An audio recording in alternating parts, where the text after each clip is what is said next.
सब कैसे हैं। आप लोगों को इन्फोटेक चैनल में बहुत बहुत स्वागत है। आज मैं चकबंदी के बारे में बताऊंगा। बिहार राज्य में चकबंदी का कार्य क्यों सफल नहीं हुआ। चकबंदी का कार्य शुरू हुआ बिहार राज्य में, लेकिन वहाँ पे सफल क्यों नहीं हुआ, इसके बारे में हम लोग चर्चा करेंगे। वीडियो अच्छा लगा तो लाइक ज़रूर करें, और जो न्यू सब्सक्राइबर है उन लोग से रिक्वेस्ट है प्लीज़ सब्सक्राइब कर दें। चलिए, चकबंदी। चकबंदी का मतलब क्या होता है? ये दो शब्दों का योग से बना हुआ है। चक, चक और बंदी। चक मतलब क्या होता है? बहुत बड़ा भूभाग है, बहुत बड़ा प्लॉट है को चक कहते हैं। और उसको चारों ओर से मेढ़ यानी बंद जो हम लोग करते हैं, वो खेत को सीमा, उसको बंदी बोलते हैं। यानी कि बहुत बड़ा प्लॉट को चकबंदी कहते हैं। इसमें बिहार राज्य में क्या हुआ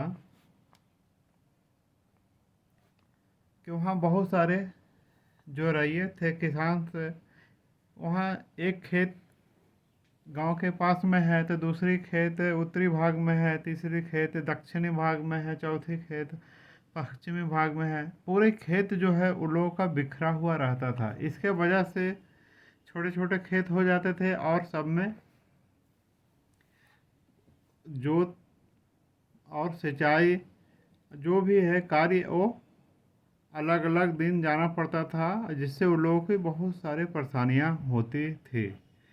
सबसे बड़ी परेशानी थी उसमें सिंचाई करना, क्योंकि एक जगह प्लॉट रहने से आराम से सिंचाई हो सकता था, और भी बहुत सारे कार्य हो सकते थे। इसी को समझकर बिहार में चकबंदी का कार्य कराने का सुझाव दिया गया। इसको मैं डिटेल से बताने की कोशिश करता हूँ। जैसे भारत सरकार के आदेशानुसार बिहार राज्य में यह निश्चित किया गया कि बिहार में चकबंदी का काम अनिवार्य है, क्योंकि वहाँ बहुत सारे छोटे छोटे प्लॉट हैं जो बिखरे हुए हैं। इसका कुछ महत्वपूर्ण कारण भी है जो निम्न है। इसके क्या क्या मुख्य कारण है? एक कारण तो मैं आपको बता दिया, जो है सभी किसानों का जो खेत है, प्लॉट है, वो अलग अलग होना, उससे लोग किसान परेशान हो जाते थे। दूसरा कारण क्या था?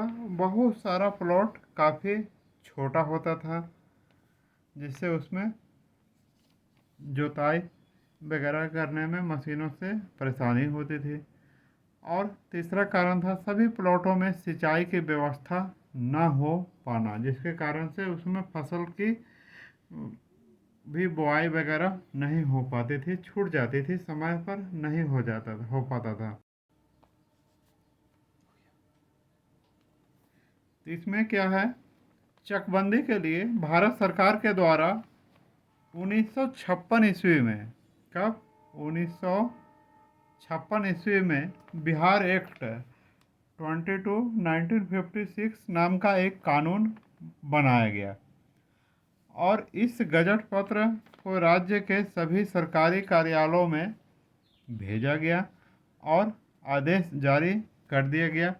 इस कार्य के लिए 1958 में यानी 1958 में चकबंदी कानून जो है उसको बनाकर स्वीकृति पत्र जो प्रकाशित किया गया कि अब चकबंदी का कार्य शुरू किया जाए। चकबंदी का कार्य जो है बिहार राज्य में सर्वप्रथम कहाँ पे हुआ? तो पटना जिला अंतर्गत एक बिहार शरीफ अनुमंडल है, और उसके प्रखंड कौन है? एकंगरसराय के ग्रामों में सर्वप्रथम इसका शुरू किया गया, क्योंकि सबसे ज़्यादा परेशानी वहीं की थी। और पुनः इसी प्रखंड का मतलब दूसरा जो था वो नूरसराय में चकबंदी का कार्य शुरू हुआ, परंतु निम्न कारणों से वह सफल नहीं हो पाया। पहला क्या कारण था? चकबंदी अधिकारी का भ्रष्ट नीति, ये भी एक प्रमुख कारण था। इसमें क्या भ्रष्ट नीति मतलब? जो बिहार के जो दबंग थे, उच्च जाति के थे, वो लोग कुछ ताकत से या पैसे देकर अच्छी अच्छी ज़मीनों को गांव के पास में अपना करवा लिए, और जो कुछ नहीं बोला चकबंदी अधिकारी को, उनको बहुत दूर ज़मीन देने का कोशिश किया गया। और जो अच्छी अच्छी सिंचित जो ज़मीन था उसको भी ये अधिकारी किसी कारणवश जो भी है रिश्वत वगैरह लेके उनको गांव के पास में ही, मतलब एक ही जगह भूखंड दिया गया, और दूर को बंजर ज़मीन, तो दूसरे जो छोटे छोटे रैयत थे उनको बंजर ज़मीन एक जगह दिया गया। तो ये सब नीति के कारण सभी जो रैयत थे, सभी किसान थे, वो सहमत नहीं हुए। तो इस कारण से वो लोग इस नीति को नहीं अपनाया। दूसरा क्या कारण था? किसी किसान का खेत बहुत दूर मिलने के कारण। तीसरा क्या था?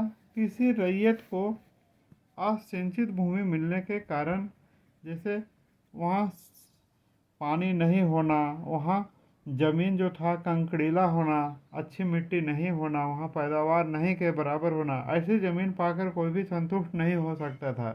तो इसलिए उन्होंने ऐसे प्लॉट को लेना से मना कर दिया। तो इस कारण से वहाँ बिहार राज्य में ये चकबंदी का कार्य संपन्न नहीं हो पाया, और ये लास्ट में कैंसिल हो गई। आपको जिज्ञासा होगा कि सबसे ज़्यादा चकबंदी का कार्य कहाँ पे हुआ? तो ये आपको पंजाब राज्य में चकबंदी का कार्य जो था वो बिल्कुल पूर्ण रूप से हो गया। अभी भी उन लोगों का एक जगह खेत होने के कारण सिंचाई वगैरह बहुत अच्छी से होती है, और सबसे ज़्यादा पैदावार पंजाब में ही होता है। ठीक है, नेक्स्ट वीडियो में मिलते हैं, तब तक के लिए धन्यवाद।